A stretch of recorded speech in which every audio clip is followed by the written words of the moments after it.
Welcome one, welcome all to another developer interview here on the Xbox Expansion Pass. In this episode, we're chatting with Scott Brodie of Heart-Shaped Games to discuss their release of We Are The Caretakers, which of course you can find over on Steam and on Xbox. Remember to subscribe to the Xbox Expansion Pass on all your podcast services for more developer interviews, and of course over on YouTube at youtube.com/the Xbox Expansion Pass. Take care. We are welcoming back onto the show now for our first episode of 2023, Scott Brodie of We Are The Caretakers. Scott, welcome back. We had you on in April of 2021. How are you? I am doing really great. Thanks for having me back. I'm so glad to have you back. We first had you on to discuss We Are The Caretakers. It had been initially showcased in an ID at Xbox showcase, entered early access on Steam at that time when we knew it was coming to Xbox. It's been quite a journey since then, I would imagine. Yeah, it really has. I don't know if we intended to be in early access for this long, but it's been really good, and I'd be happy to talk more about that process, just working with the community to figure out what game we wanted to end up making and how to make it better. So it's been a journey, but it's been a good one, and I think the fans and the folks on Xbox now will finally get a chance to check it out, and I think they'll really like what they see. I'm stoked to talk about that with you, really and truly, because I know the vision then probably different from the vision now. But I do want to remind listeners of a couple things. If they want to check out XEP78, they'll hear our first interview and some cool things of note, Scott. As I went back and listened to it, I had forgotten, despite us talking about it, you had played a pretty big part in some popular Xbox Live Arcade titles back in the day, like Aegis and Snoopy Flying Ace. And as well, Heart-Shaped Games, the studio you're at, was working remotely, I should say, prior to the pandemic, right? Yeah, all those things are true. Yeah, we've been working remotely since 2010, and so we have a lot of experience doing that. But yeah, I definitely have a long history with Xbox, being an Xbox Live Arcade producer for about 4 years. So I worked with a lot of awesome indies, and also worked on the first party side and made Aegis, which folks like yourself still bring up to me as a game they really like, and I'm really proud of it. It's a fun game. So yeah, long history with Xbox, and excited to finally have one of my own indie games coming out now on Xbox as well. That is so cool. That's got to be surreal in a couple different ways. Do you take a step back and just think what young Scott would have thought about when he looks at your career now? It is kind of funny being on the other side of things. I was kind of laughing because I was like asking around for advice on how to do an Xbox launch, in 2022, and of course I used to kind of have that pretty well mastered, back in the XBLA days. So things have definitely changed with ID at Xbox and Xbox Series X and being out there, and so a lot has changed, but for the good. And it is kind of surreal knowing I own my own company now, and I'm now shipping a pretty big game on the platform. Yeah, that's so wild. Well, let's talk a little bit about We Are The Caretakers. You guys had a vision when it was initially, put out to the public, and it was showcased at ID at Xbox. It went into Steam Early Access. But how closely is that vision then to where you guys are now on the eve of your kind of full launch? I think it's still pretty close in a lot of ways, in the sense that it was kind of a combination of two loves. One was this inspiration from animal conservation and all of the messy mechanics and things that go into that, and then just wanting to make like a grand strategy RPG along the lines of something like Ogre Battle, which is a really old school game. And I feel like it ultimately plays like that. It feels like this unique blend of this unique setting and this kind of beloved game, at least beloved to me, that I've always wanted to make kind of my version of. And so I think it is there. I think the one thing that really I guess differed from where we first started is we've really gone all in on it being much more of like a narrative JRPG, and I would say pulled back. It's definitely still a strategy experience, but I think Xavier Nelson Jr., who's probably worked on a lot of games you folks know, They're such long titles, I forget how to say them exactly. But there's like an airport for aliens currently run by dogs.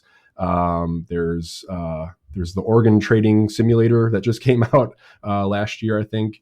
So he's made a lot of unique narrative-driven games, and we just wanted to kind of put his superpower at full blast in the game. So I think folks will be really excited to play not only a great strategy RPG, but to experience a really unique and top quality, narrative campaign as well.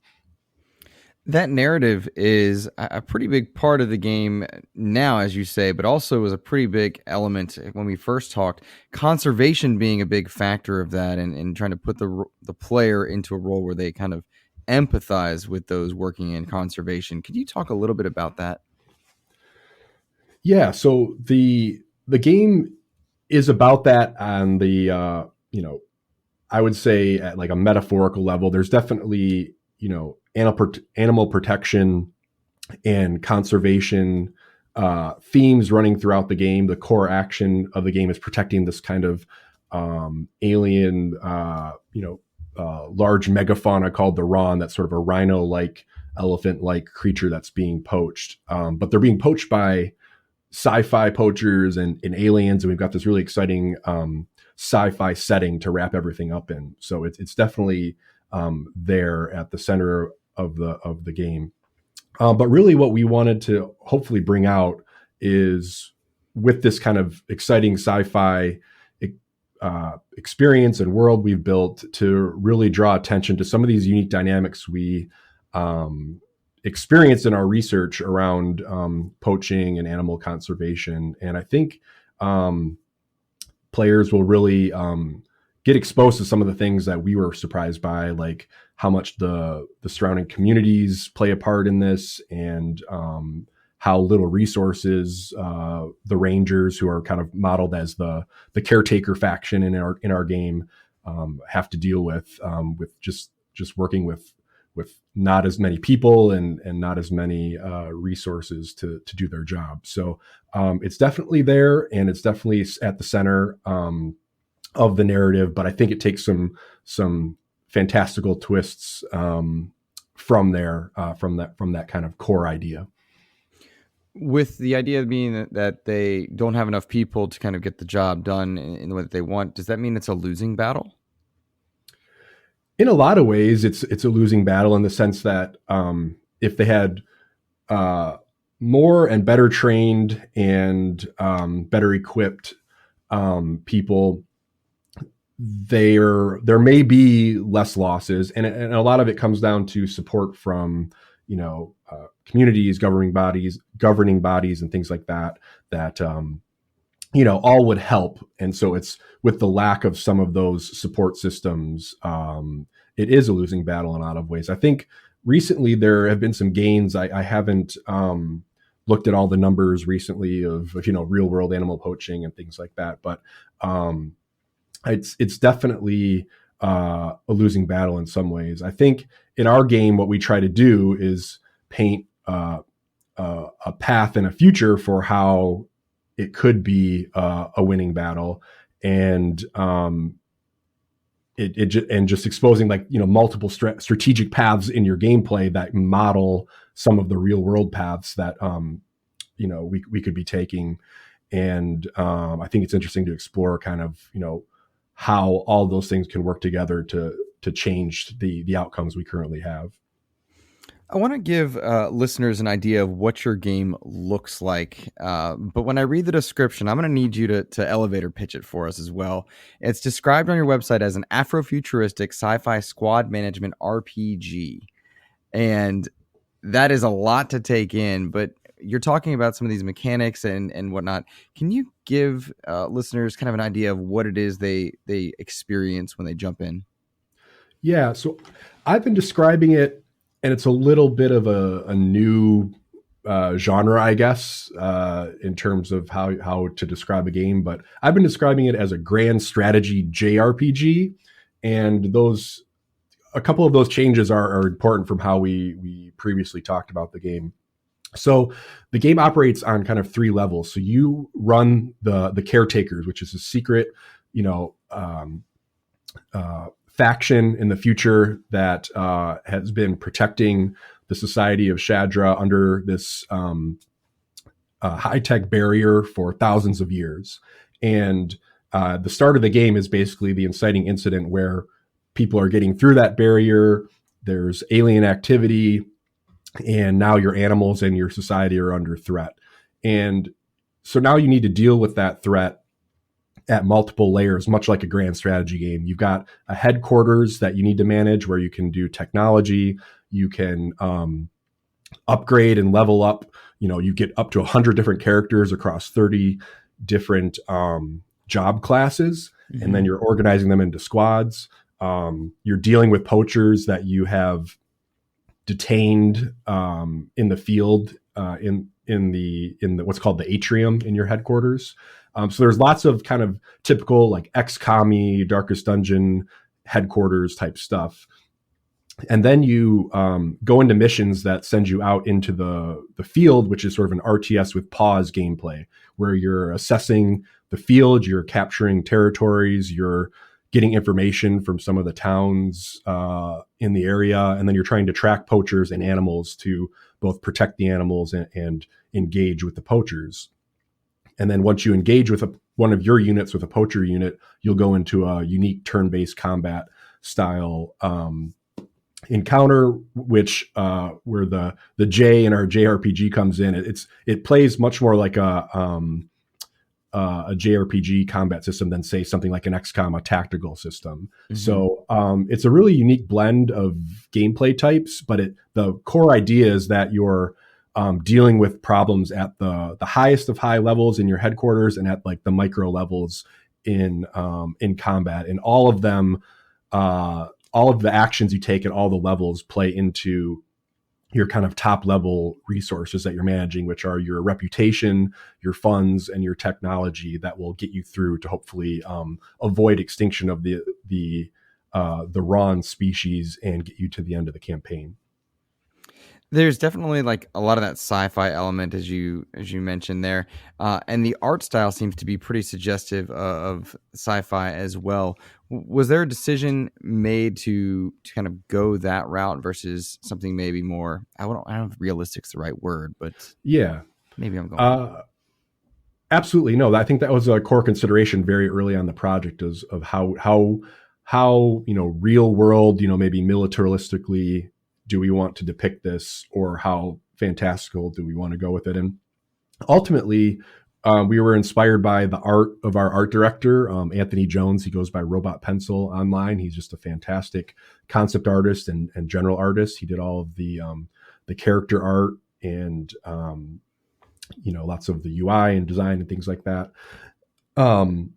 as well as just things like Black Panther, which do a great job of blending some of the real world environments that we're inspired by, but also with a sort of futuristic look and feel that we really felt like captured the reality of what we were trying to build, and just matched the people that we met in the field doing the real work. So we were really inspired by kind of a number of factors there that brought that style on. And I think it's made our game unique. And I think the character designs in particular are one of the standout parts of the game, in my humble opinion. I'm inclined to agree, and I'm glad you brought up Black Panther because I see kind of a Wakandan element there, but I didn't want to sound reductionist when I said it, because it really is beautiful, and I feel like it stands out in a really special way. I'm watching some of the gameplay right now as we talk, particularly the top-down elements, and I'm curious how you decided to blend kind of the top-down RTS elements and then take it into that JRPG kind of combat system that's turn-based. What was the decision between going from one to the other? Yeah, so I think, again, my inspirations for these types of design decisions come from a lot of places, but I think it was a match between Ogre Battle, which was kind of the first games to do this, where they had sort of a real-time exploration map that would then go into these turn-based encounters. So I always really liked that system, but then when we talked to some of the real world rangers, it really seemed to map to what they did, because it's sort of like, they have small groups that are out exploring or gathering data, etc., out in these vast fields, while poachers or civilians are out there at the same time. And so you've got all these kind of small groups out in this environment, and the action is basically when they come together and what happens. And our combat system is really, we call it an encounter system, because it's not always combat, in the sense that the characters have both aggressive, your traditional attacks from a JRPG, and then they have more like diplomatic or will stat targeting abilities. So every character in the game has a physical stamina and a mental will, and characters in the game have abilities that target either of those. And so you kind of have a choice of which path you want to take in a encounter to resolve it. And so we kind of just took this real world inspiration of how things work and how you might resolve a real world encounter, and how we could map it to make interesting gameplay. And so that's really where this came from, was this blend of like this ogre battle style of gameplay, and then putting our own spin on it based upon the research we had done.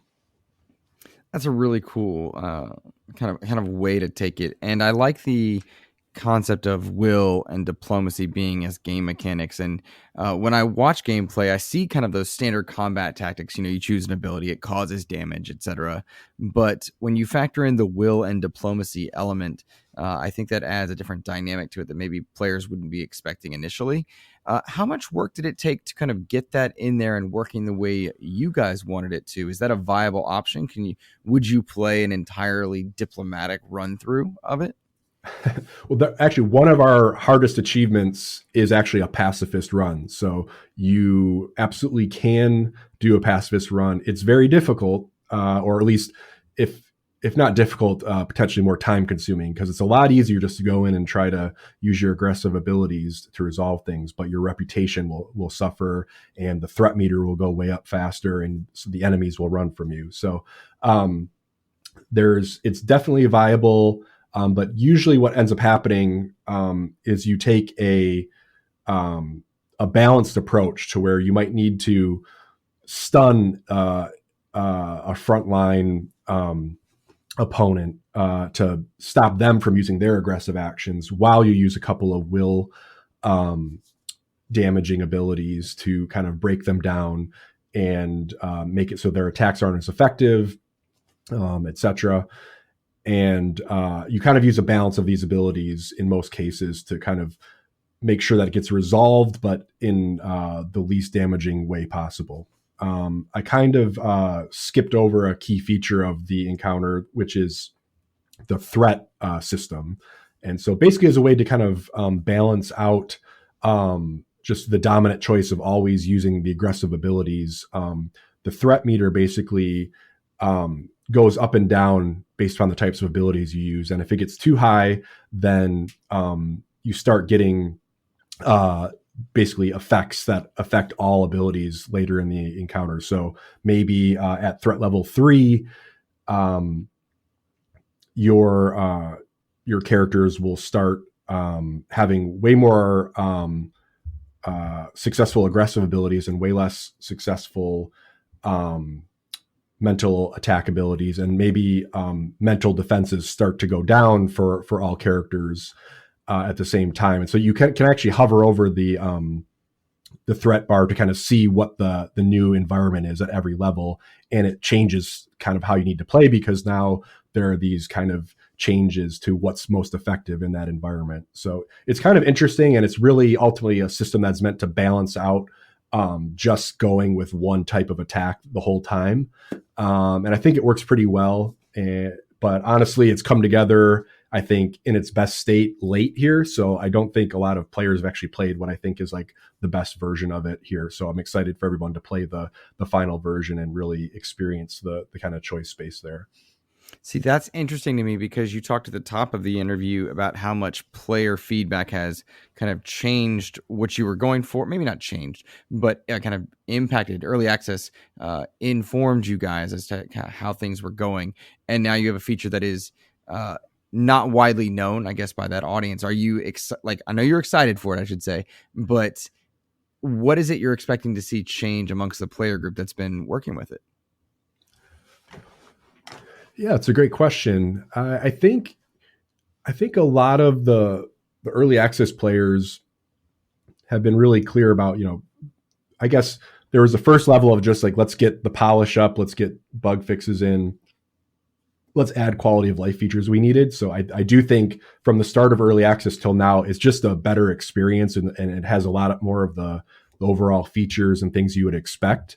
So I think players who maybe started at early access but didn't follow along with us as much will be surprised at kind of how far that's come in terms of, we've overhauled a lot of the effects. We've got the full sound design in and more. Lots of new characters and new abilities and things that have come along to kind of fill out the full slate of strategic options.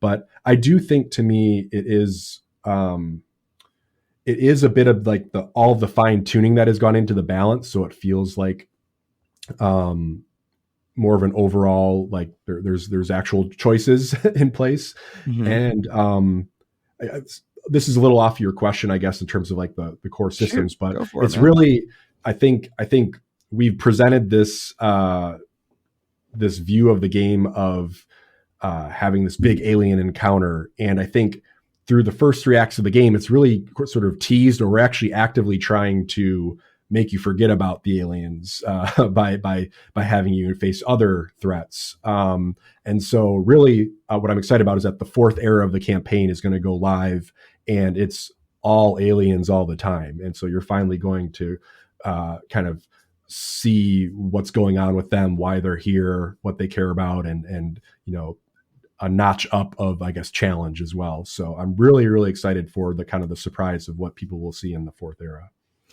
How long will it take players to get to that 4th era? And I guess like, what's a standard hour count for how much time it takes to beat your game? Yeah, I've been doing some play tests, full playthrough play tests for the last month or two, and I know a lot of how the game works, and so I've been getting through between, I would say, 8 hours, but I think it's going to be closer to like 12 hours for everyone to like take their time, maybe lose a little bit, do things inefficiently, that type of thing. So I would say anywhere from around 8 to 12 hours, or maybe even 6 if you really know what you're doing and you're just trying to go fast through, would be kind of my general gauge for things. And then the game is set up. It has a final scoring system. So, and there's a leaderboard on Xbox Live. So between those unique achievements and leaderboards and multiple playthrough opportunities for either better scores or different endings, I think you've got a lot of gameplay here. If you like, your traditional JRPGs where it's about different choices, different loadouts, and going through, a story. There's definitely a lot of room for a lot of gameplay time. We have talked a lot about different mechanics and whatnot, but I don't think we've done a good job at reminding players this is coming to console. This isn't just a PC game. And optically, when you find gameplay at the moment, a lot of it showcases PC. Can you talk a bit about bringing it to the console arena and what it is that you guys are looking to do, or which rather you have done to kind of bring controller support to the game? Yeah, I'm really happy with our controller implementation and just our overall console UI solutions. I think, one of the challenges we have is because we have all these different layers of gameplay, we had to basically come up with 3 different control layouts and that sort of thing. We've got a guide at the bottom of the screen at all times that kind of explains how that works. But, I think we've found a really good RTS-with-pause implementation where you can kind of move around the map and you just select what's ever at the center point of your camera. So you're sort of moving the camera around and then selecting units, telling them where to go, etc.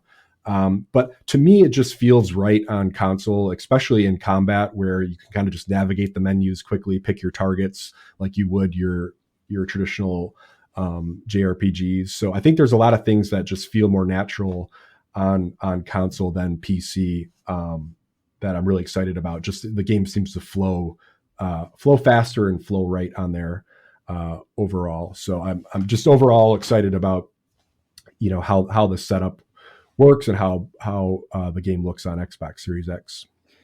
That's super exciting to me because I adore games like We Are The Caretakers, where you have RTS elements, where there's a consistent combat and strategy going on. But I'm a console player. That's where I tend to do most of my gaming, and so that's exciting for me to hear. How long did it take for you guys to get the control scheme down, to get it the way you wanted?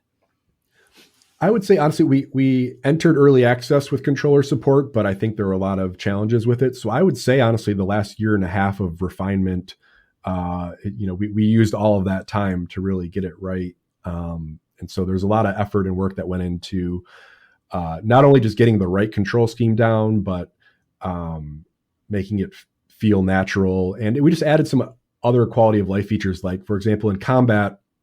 Actually, I want to call it a couple features because I think players may not notice them immediately. Yeah. But if you hold down the right trigger, it'll basically just fast forward time 2x. So you can kind of speed up gameplay whenever you want versus having like a toggle setting or something like that. And that's kind of cool because it feels like a fast forward setting on a, I don't know, I'm going to say DVD player, but those are old on your, on anything. So I think it's a really cool, to me, I'm really happy with that implementation because I've made a lot of RPGs and turn-based games in my career, and there's inevitably a backlash of like combat goes too slow and I just want to speed pass and watch the numbers go up. And so you have the ability to do that in the game. I also think I just want players to know that in the field, the game is meant to be paused all the time. So you can actually pause the game. I think it's the Y button at any time, and you can still move the camera around and you can give orders. So you should really not feel like this is a high pressure RTS. It's really just about having a field to explore. But you can pause the game, select a unit, set its path while the game is paused. And so I'd really encourage players to do that so that you can maximize your time. Because a couple of the missions are like basically, you have to complete your objectives before a certain number of days go by. And so you really want to use the pause feature to avoid time ticking away while you're changing and trying to do things. Mm-hmm. That's smart. When you say Xbox nowadays, you don't just mean console. It includes PC. It also includes cloud or mobile, I guess, in depending on how you look at the way cloud is used. Does this impact your design choices at all? Slightly. I think because we came in from the start of knowing this was going to be both console and Xbox and PC, we were able to think about lots of different player types and different play environments. So I think it does impact it, but I wouldn't say that we did a ton of like, oh, let's think about the mobile specific streaming situation. I think because the game has lots of handling for different situations, it feels like it ends up being a good experience there. But it's definitely, I would just say, a unique environment where in the past, console was kind of a locked ecosystem with very few variations that you could kind of build around. And now you really have to think about every scenario. And so it does add a lot of work for, a smaller studio like ourselves to really take into account, all the different, models of Xbox, and control setups and that sort of thing. So it's definitely a challenge, but a fun one that, I think ultimately the goal of that is expanding the audience and making it more accessible to different types of players. That's awesome. Well, as we start to wrap up, I want to point out just a couple things. At the moment, if the game is on sale over on Steam, 10% constantly goes to save the rhinos through Heart-Shaped. Is that correct? Yeah. So we've partnered with Wildlife Conservation Network, and they have specifically a rhino recovery fund.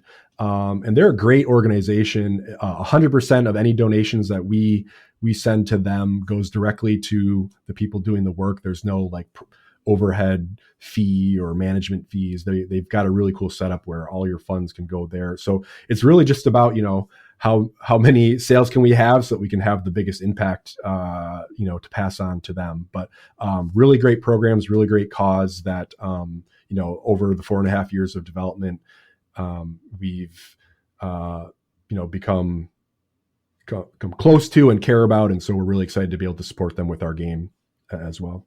That's really cool. That's awesome to hear. We had talked in April of 2021 about the possibility of Game Pass. Did that ever come up as a discussion point by any chance? We tried. It is not going to be on Game Pass, but it is on pre-order right now for a 10% discount. So you can go to our Xbox Store page and grab the game now. So it'll be ready to go on the 6th. And who knows? Maybe in the future, if we have a great launch, that could be there. But for right now, we are not going to be on Game Pass. And from what I understand, it's Xbox PC. Is it coming to any other platforms at this time? Not at this time. It's Xbox and PC. So I guess it's an Xbox exclusive launch. There you go. That's the marketing wording right there. Right. That's how we do it, right? That's how we do it. Well, listeners, I want you to know that during the course of this interview, I went and pre-ordered the game myself to take advantage of that pre-order discounts, and I would encourage you guys to do the same for all the reasons. Scott, thank you so much for joining me. If there's anything you want to point people towards before we go, please take a chance to do that. No, I guess you can just follow me on social media anywhere. At Brodie Games is what I go by, and I just want to plug this podcast because I think I've followed along, since we last were on it, and I think you do a great job. And I just want to see you keep going, and I think it's a great source for really cool Xbox information. So I'm just really happy to be a part of this, and thanks for inviting me back.